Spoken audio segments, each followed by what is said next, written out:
Hello learners, என்னுடைய YouTube channel doctor Anoos literary கேலிபருக்கு உங்கள் எல்லாரையும் வரவேற்கிறேன். இன்றைக்கி நம்ம பார்க்க போகிறது ப்ராஃபிட் அண்ட் லாஸ். இதை பேஸ் பண்ணி சம்ஸ் தான் பார்க்க போகிறோம். இதுக்கு தேவையான ஃபார்முலாஸை நம்ம முதல்ல பார்ப்போம். இந்த கான்செப்ட் ஏன் முக்கியம் அப்படிங்கிறத ஃபஸ்ட்டு நான் சொல்கிறேன். Understanding profit and loss. Profit and loss அப்படிங்கிறது பிஸ்னஸ் எக்கனாமிக்ஸில் ரொம்ப பேசிக்காக, அதாவது ஃபண்டமெண்டல் கான்செப்ட்ஸ்ன்னு சொல்லலாம். ப்ராஃபிட் அப்படிங்கிறது financial gain made when revenue exceeds expenses, அதாவது செலவை விட அதிகமாக நமக்கு ரெவென்யூ வருவாய் இருந்தது அப்படின்னா அதுதான் நம்ம லாபம் அப்படின்னு சொல்கிறோம் ப்ராஃபிட். லாஸ் அப்படிங்கிறது எக்ஸ்பென்ஸ், அதாவது செலவு நமக்கான வருவாயை விட அதிகமாக இருந்ததுன்னா அப்போ தான் நம்ம லாஸ்ன்னு சொல்கிறோம். ப்ராஃபிட் அண்ட் லாஸில் இருக்கக்கூடிய முக்கியமான சில விஷயங்களை பார்க்கலாம். காஸ்ட் ப்ரைஸ், சிபி அப்படின்னு சொல்லுவோம். இது the price at which an article is purchased. ஒரு ஆர்டிக்கல், ஒரு பொருளை நம்ம எந்த விலை கொடுத்து வாங்குறோமோ அதை தான் நம்ம காஸ்ட் ப்ரைஸ்ன்னு சொல்கிறோம். இதே செல்லிங் ப்ரைஸ், அது எஸ்பி அப்படிங்கிறது the price at which an article is sold. ஒரு பொருளை நம்ம என்ன விலைக்கு விற்கிறோமோ அதை தான் செல்லிங் ப்ரைஸ் அப்படின்னு சொல்கிறோம். அடுத்ததாக நம்ம பார்க்க போகிறது profit. The difference between the selling price and the cost price. இதுக்கு என்ன ஃபார்முலா அப்படின்னாக்கா எஸ்பி மைனஸ் சிபி. இந்த டிஃப்ரென்ஸை தான் நம்ம ப்ராஃபிட்னு சொல்கிறோம். லாஸ் அப்படிங்கிறது காஸ்ட் ப்ரைஸ்க்கும் செல்லிங் ப்ரைஸ்க்கும் உள்ள வித்தியாசம். சிபி மைனஸ் எஸ்பி, இதுதான் நம்ம லாஸுக்கான ஃபார்முலாவாக பார்க்குறோம்.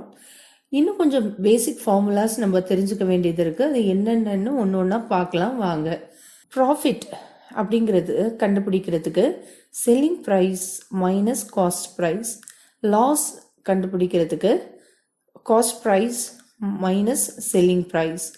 Profit percentage is equal to profit divided by cost price into 100. Loss percentage find out பண்றதுக்கு loss divided by cost price into 100. Selling price கண்டுபிடிக்கிறதுக்கு cost price plus profit. Selling price is equal to cost price minus loss. இப்போ example பார்த்தீங்கன்னா cost price ஒரு 100 ருபீஸ்னு வச்சுக்கோங்க. Selling price 120 ருபீஸ்னு வச்சுக்கலாம். இப்போ நம்ம profit கண்டுபிடிக்கிறதுக்கு எஸ்பி மைனஸ் சிபின்னு சொல்லியிருக்கோம். ஸோ 120 மைனஸ் 100 ருபீஸ் உங்களுக்கு 20 rupees.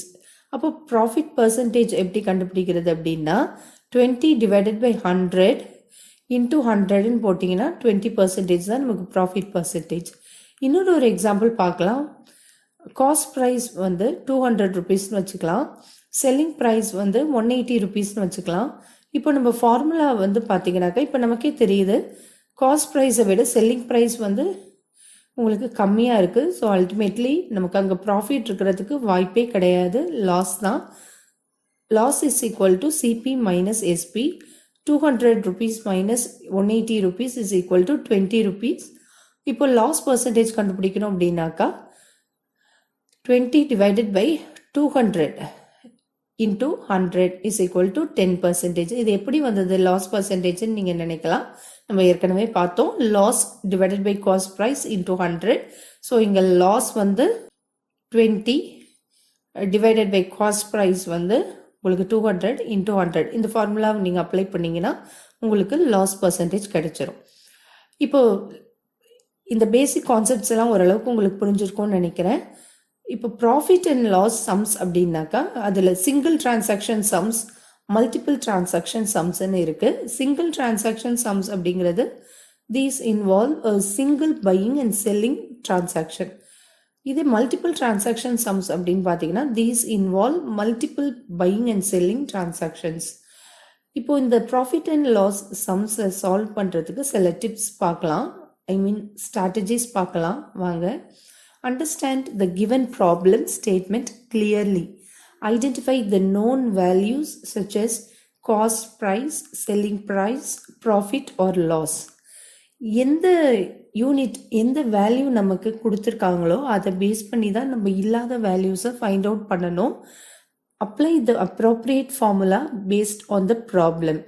Practice solving various types of problems to improve proficiency. இந்த சம்ஸ் எல்லாம் நிறைய போட்டு போட்டு பார்க்க தான் இது உங்களுக்கு நல்ல தரவாக புரியும். இது வரைக்கும் நாம் ப்ராஃபிட் லாஸ் பேஸ் பண்ணி சம்ஸ் எப்படி சால்வ் பண்ணுறது அப்படிங்கிறதுக்கு உண்டான ஃபார்முலாஸை நம்ம பார்த்தோம். இப்போது நம்ம ப்ராஃபிட் பர்சன்டேஜ் எப்படி ஃபைண்ட் அவுட் பண்ணுங்கிறதுக்கு ஒரு சம் சால்வ் பண்ணி பார்க்கலாம். A shopkeeper bought 100 pens at rupees 5 each. He sold 80 pens at rupees 8 each and the remaining at rupees 6 each. Find his profit percentage. இந்த சம்மை சால்வ் பண்ணுறதுக்கு முன்னாடி இந்த கொடுத்துருக்க சம்மை நம்ம கிளியராக அண்டர்ஸ்டாண்ட் பண்ணிக்க வேண்டியது ரொம்ப ரொம்ப அவசியம். இப்போது இங்கே என்ன கொடுத்துருக்காங்க அப்படின்னு பார்த்தீங்கன்னா 100 பென்ஸை வந்து ஒரு ஷாப்கீப்பர் வாங்குறாரு.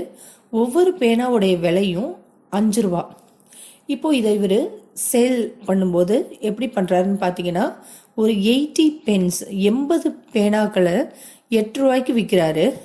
மீதி இருக்கிறது அப்படின்னு இங்கே கொடுத்துருக்காங்க. இப்போ மீதி இருக்கிறது எவ்வளோன்னு பார்த்தீங்கன்னா 100 - 80 20. ஸோ மீதி இருக்கிற பென்ஸ் வந்து 6 ரூபாய்க்கு விற்கிறாரு. இப்போ ப்ராஃபிட் பர்சன்டேஜ் எவ்வளோ அப்படின்னு நம்மளை கண்டுபிடிக்க சொல்லியிருக்காங்க. ஃபார்முலாஸ் எப்படி யூஸ் பண்ணி சால்வ் பண்ணணும் அப்படின்னு பார்த்தீங்கன்னா ஃபர்ஸ்ட் ஸ்டெப்பாக காஸ்ட் ப்ரைஸ் 100 பென்ஸ்க்கு எவ்வளோன்னு நம்ம கண்டுபிடிக்கணும். 5 × 100ன்னு பார்த்தீங்கன்னா 500 rupees.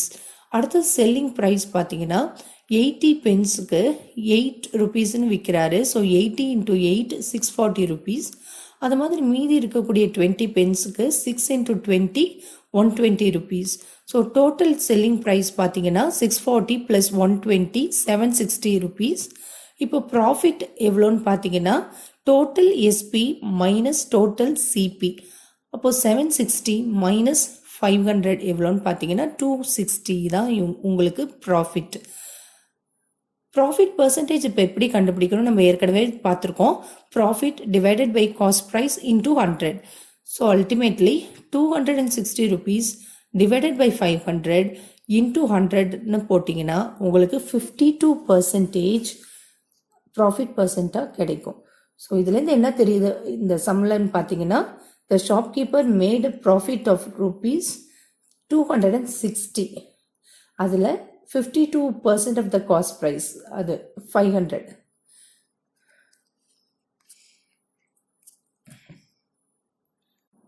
இப்போ நம்ம இன்னொரு சம் எக்ஸாம்பிளாக பார்க்கலாம். A man sells an article at a loss of 10%. If he had sold it for rupees 180 more, he would have gained 20%. Find the cost price of the article. இந்த சம்மை நம்ம சால்வ் பண்ணுறதுக்கு முன்னாடி இங்கே என்ன கொடுத்துருக்காங்கங்கிறத நம்ம கிளியராக அண்டர்ஸ்டாண்ட் பண்ணிக்க வேண்டியது ரொம்ப முக்கியம். அப்போ தான் நம்மளால் கிளியராக இதை சால்வ் பண்ண முடியும். ஒருத்தர் ஒரு பொருளை 10% லாஸுக்கு விற்கிறார். இதே இவர் இந்த பொருளை 180 rupees அதிகமாக விற்றுருந்தாருன்னா அவருக்கு 20% 20% ப்ராஃபிட்டாக கிடச்சிருக்கும். இப்போ இந்த பொருளை எவ்வளோவுக்கு ஒரு வாங்கியிருப்பார். இப்போ இந்த பொருளுடைய காஸ்ட் ப்ரைஸ் எவ்வளோ அப்படிங்கிறத நம்ம கண்டுபிடிக்கணும். Let the cost price be x. நம்ம இந்த காஸ்ட் ப்ரைஸை வந்து நம்ம எக்ஸ்ன்னு வச்சுக்கலாம். Selling price at a loss of 10% அப்படிங்கிறத நம்ம x minus 0.1x 0.9xன்னு நமக்கு ஆன்சர் வருது. இதே selling price at a gain of 20% அப்படின்னா அதுக்கு வந்து formula x plus 0.2x is equal to 1.2x. According to the problem, 0.9x plus 180 rupees is equal to 1.2x. இப்போ நம்ம எக்ஸை கண்டுபிடிச்சோம் அப்படின்னாக்கா நமக்கு 600 rupees கிடைக்கிது. ப்ராஃபிட் அண்ட் லாஸ் ரிலேட்டடான ப்ராப்ளம்ஸ் டீல் பண்ணுறதுக்கு இந்த வீடியோ உங்களுக்கு ரொம்ப யூஸ்ஃபுல்லாக இருக்கும்னு நான் நம்புகிறேன். இந்த வீடியோ உங்களுக்கு பிடிச்சிருந்துச்சுன்னா லைக் பண்ணுங்கள், ஃப்ரெண்ட்ஸோடு ஷேர் பண்ணிக்கோங்க, சப்ஸ்கிரைப் பண்ணி வச்சுக்கோங்க என்னோடய சேனலை. அப்போ தான் நான் போடுற வீடியோஸோடைய நோட்டிஃபிகேஷன் உங்களுக்கு அப்பப்போ வரும். Happy learning.